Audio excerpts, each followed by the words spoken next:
Greetings comrades, my name is Gigantals, and as you can see from the title of this video, we're going to be discussing what exactly is a halo. This is important. The reason why I'm focusing on this today is because recently was some things I like doing, especially on Facebook, is I like finding. If I go into Google search and I find these sorts of posts that are meant to try and prove the connection between Jesus and paganism and stuff, saying that Jesus is like new Horus or whatever, and so I like refuting on my Facebook profile.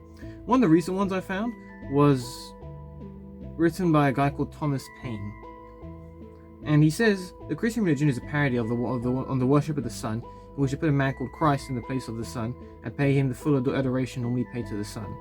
And then it says, notice the halos. It shows a picture of Christ with a halo, and it shows a picture of Mithra with a halo, then it shows a picture of Apollo with a halo, and then it shows Ra with a sun disk. This is important because there are immediately problems with this image. Firstly, the image of Mithra is not Mithra. That is actually Sol Invictus. Clearly there's a person doing their research, because I use this same image of Sol Invictus, the Sol Invictus coin, during my Christmases and Pagan video. Now, something you need to realize is that the pagans' understanding of what halos are and how we Christians, Judeo-Christians, see what halos are it was a little bit different. I mean, when you understand what they're trying to do, so you can more or less understand why people are confused about it. But nothing to cover. Ra, okay, the Egyptian gods, when you usually see them like wearing crowns or something, or they usually like horns or whatever. And something you'll see is they seem to have like a sun disk. For instance, Ra here, it looks like he's got a big. You need to remember, they draw these kinds of side on. So they draw him side on, and you've got this big red circle above his head, surrounded by a snake. So the tail's sticking out there, and then does that or something. Like the snake's head's over here. Okay. So I can't see what I'm doing. So sorry if it's out of the screen. But the point is, he has a sun disk on top of his head, and then the other, like in this image, Apollo, it looks like he's got a headdress on, and then a couple of rays of light going out, a few rays of light going out of his headdress, so like one there, and one there. Okay. Now,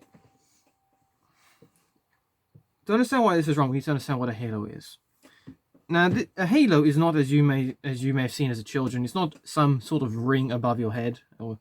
They are right that angels would have halos, and I'll explain why in a second. But halos are not rings that go above your head, nor are they meant to be some sort of headrest or something, or crown.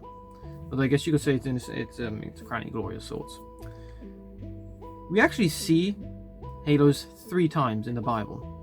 The first time is with Moses, when he comes out from the mountain. The second time is during the transubstantiation. And the third time is when Saint Stephen the Martyr is speaking to the Sanhedrin, or rather confessing to the Sanhedrin. Although Saint Stephen the Martyr is not described this clearly, but I'll do a brief mention of that in a second.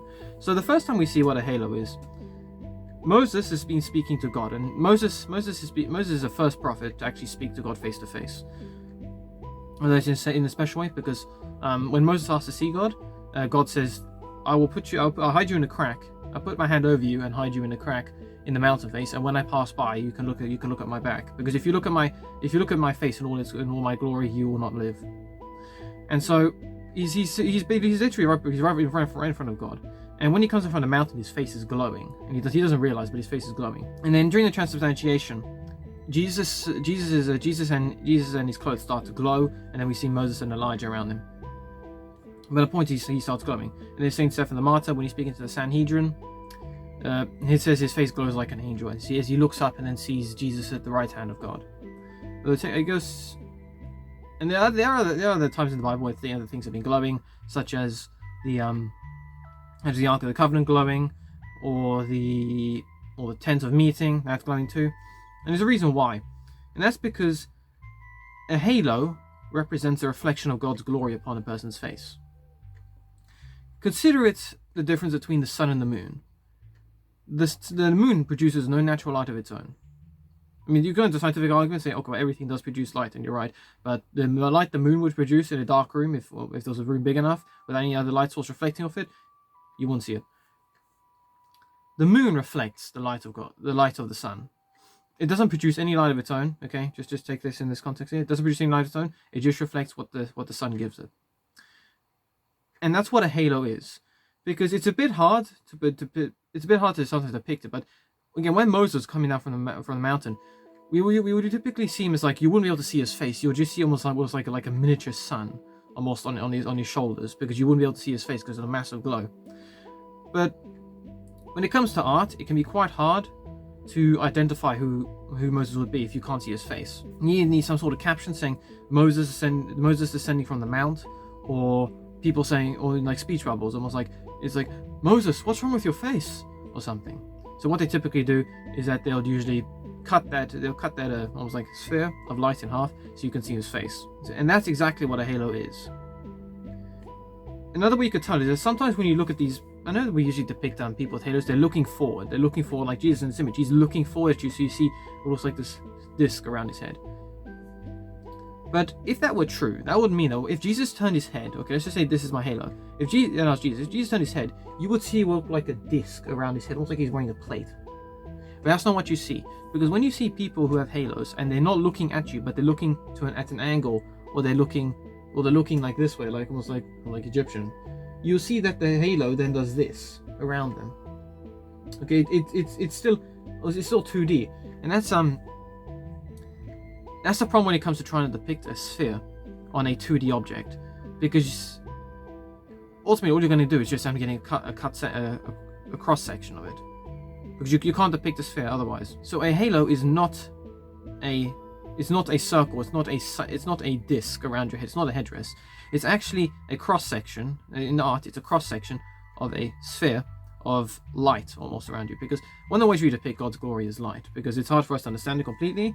But when we see like angels and stuff who have been in God's glory all the time, we usually depict them as halos. Not just, we shouldn't depict them as the ones with the disc of the head, but we usually depict them as like glowing and everything, because they're glowing because they've been in God's glory all this time, and that reflects off them.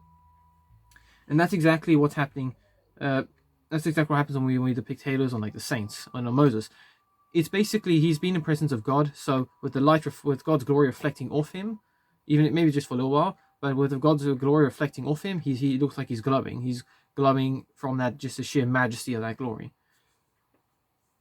Jesus' case is a little bit different, because Jesus is the source of that glory. Okay, and because he's the source of that of the glory, the glory of the Father and the Son.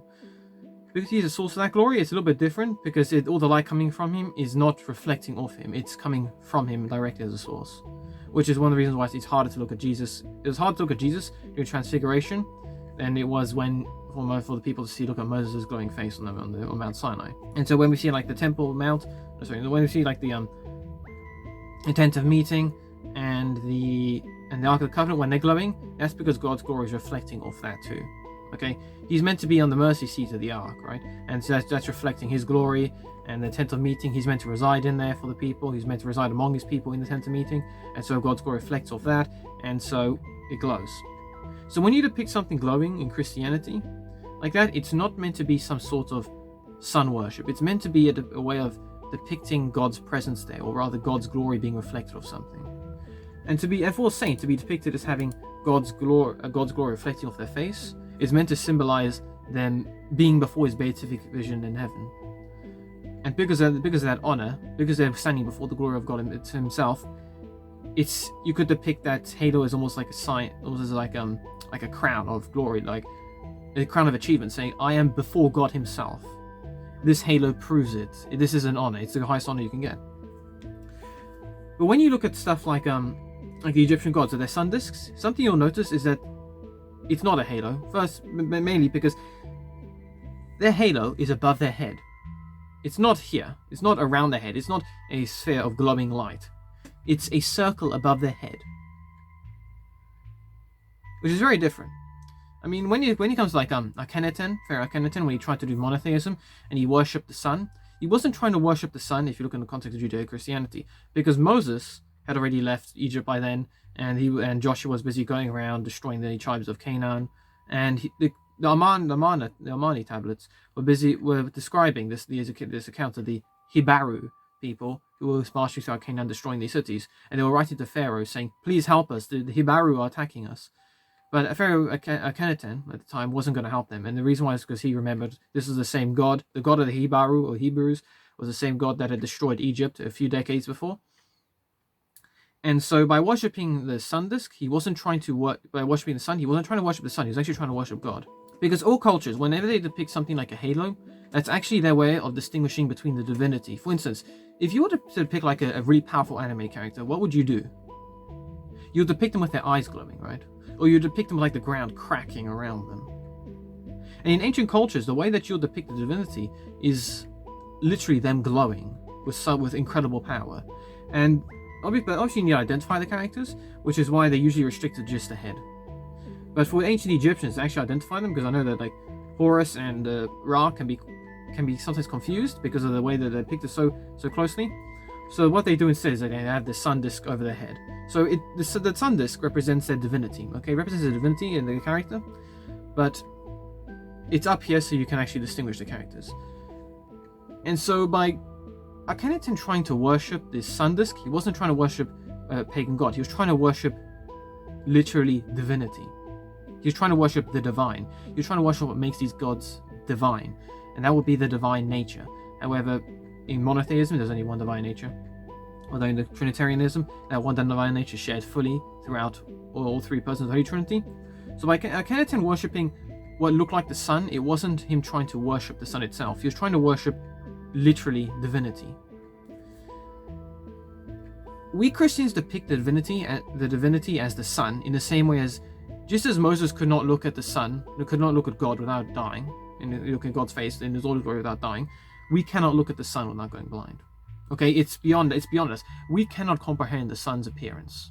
Okay, we can try and interpret it different ways. There's bright lights. You can try and get like pictures of it almost, like using cameras to try and understand a part of it. In a sense, its glory or its brilliant light. But we can never fully truly understand the sun because it's beyond our senses. Okay, we can never fully look at the sun with all its brightness because we will go blind. And the same thing applies here. So when we compare God's glory to the light of the sun, we're not saying that he is the sun. We're not saying that we worship his sun. We worship him like the sun. But we recognize that just as we cannot look at the sun properly with the naked eye, we cannot understand God with our mortal frames and bodies and natures. Okay, we can't do that.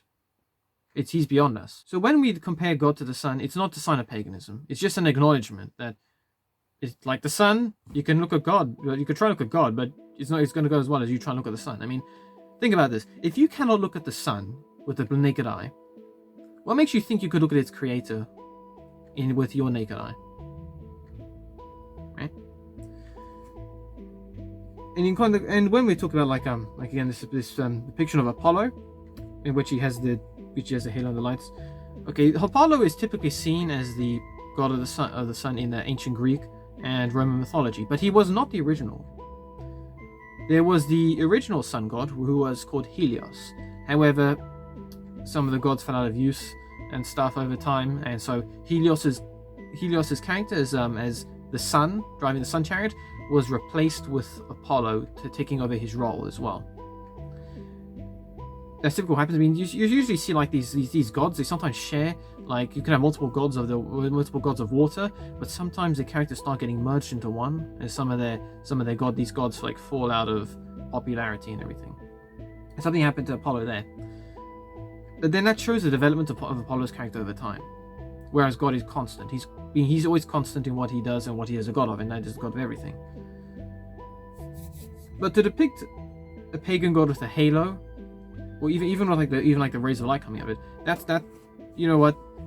That's a grain of truth in paganism. Okay, they recognize, okay, the divine are beyond us in our full understanding. Like even the pagan gods, the best example of this is actually concerning the birth of Dionysus or Bacchus. You see, Zeus in his horniness seduced this woman and got her pregnant.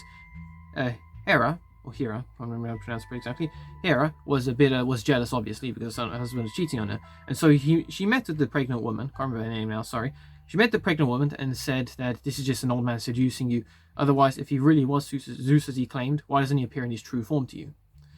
And so when Zeus came along, she actually said that to him, and he said, "But if I got my true form, I'm going to kill you." And he goes, "No, I'll be fine." And he goes, "Okay." So he went in his true form, and it vaporized her.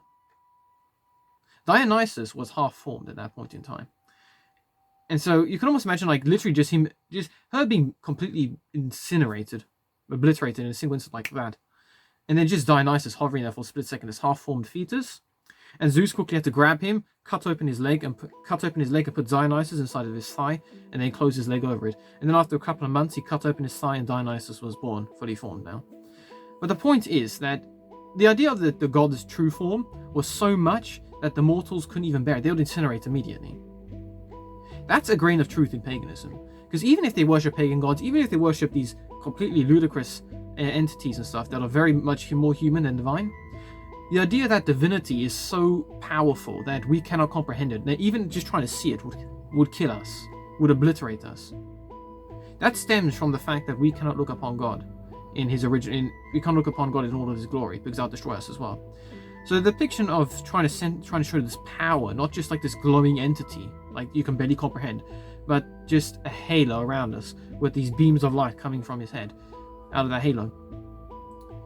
It's meant to symbolize divinity. And if the pagans could recognize that the halo is a symbol of divinity, saying, just imagine these gods as like spheres of light coming from them, they're just so powerful. Well, then I congratulate the pagans for recognizing that. But the depiction of gods with halos and these glowing crowns, I've got nothing wrong with that, because it just shows that they recognize divinity as something magnificent, something literally incomprehensible, to the point that in art you depict it as a glowing face. But in order to actually make the characters recognizable, you cut that sphere of light in half, and you just have what looks like a disc, and then you just have rays of light coming out of it, just to show it's almost like comparable to the sun, in that you cannot look at just as you cannot look at the sun in its full brightness without going blind, you cannot look upon our gods in their true form, in their divinity, without dying. And they get that right. That's probably one of the reasons why the pagans understood Christianity in that sense. Just, okay, well, their God is just like ours in a sense that we cannot look at their true divinity in all its glory, because we would die. Okay, so this God is divine, but they're saying that instead of just multiple gods, there's just one God with one divine nature that can do everything, which would mean that this God surpasses all of ours, because whereas all these gods have some form of divine nature, okay, and they constantly they fight each other, they can live, they can die, they contradict each other sometimes, and they try and limit each other in power. This one God of theirs with the one divine nature is all powerful. So if these gods that we depict with these halos and sun discs and everything were so powerful that their faces glowed and everything, how powerful would an all-powerful God be? That he surpasses in everything. That his entire form would be glowing. But that's too hard for us to comprehend. So let's put a sun disk. Let's keep that sun disk around his head so we can try and understand it and compare him to the sun. But we can say that, okay, well, you can't look at the stars maybe close up because of their brightness, but just as the sun is so bright, that is truly God. That is truly like God.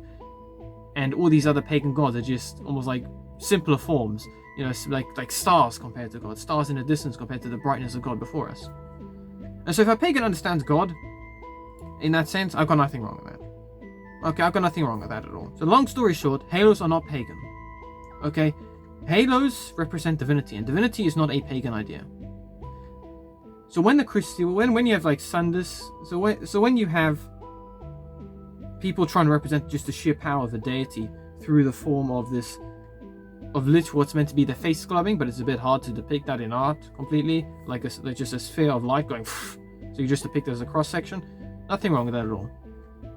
And they depict thankfully they don't do the heads in cross section, because that'd be a bit creepy if you just imagine just like an Egyptian god, and you see this halo, there's this sun disk above the head that's meant to be actually a sphere or something, and then you just see their faces cutting off, and you see the brain, their mouth, and but at least it's anatomically correct. My point is, halos are not pagan. They're just ways of representing divinity in the past. And the difference between all these pagan depictions of halos and stuff compared to Christianity is that whereas these halos for the pagans are meant to come from the power of the gods, and sometimes they're depicted in different ways. There's depicted something like crowns and stuff. The difference is that when saints are depicted with halos, it's a reflection of God's actual glory. Okay, it's a reflection of the divinity. It's not divinity upon them, but it's a reflection of that divinity because they've been in the presence of God so long.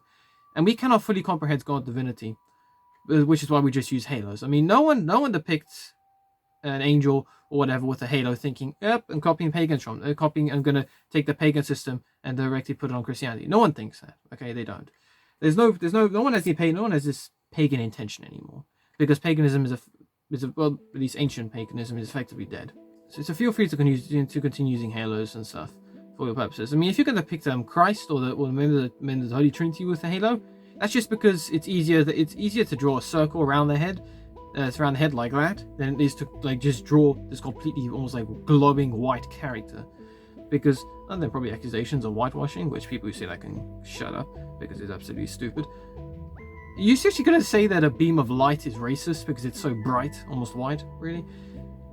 But it's easier just to draw a character with a halo around the head and then actually distinguishing features than it is just to draw these like three glowing entities. You're like, who's you, and who's you? But that's the point of halos, okay? Nothing pagan about that. It's just either a reflection of God's glory. There's nothing wrong with that at all. Ultimately, it'll be the greatest honor we can achieve is to have one of those halos ourselves. Not because it makes us divine, not because it shows us as divine, but because it shows that we are before God, so His glory reflects upon our faces. It's an honor. It's an honor. Okay? So make sure you guys achieve sainthood so you can achieve that crown as well. But that's pretty much this video. So like this video, please give a like, please share my videos, please comment what you think of me, any other video I'm to do. Please subscribe to my channel so you can see more content, and please ring the bell to keep updated with my video releases. Next episode, not sure what I'm going to do. Probably more refutations of these like Christian pagan connections. It's laughable, this stuff. It shows a complete lack of understanding of paganism and Christianity theology both ways, which is, it's incredible. It's really incredible to see that. That'll be for then. So see you next video, comrades. God bless you all, and until then.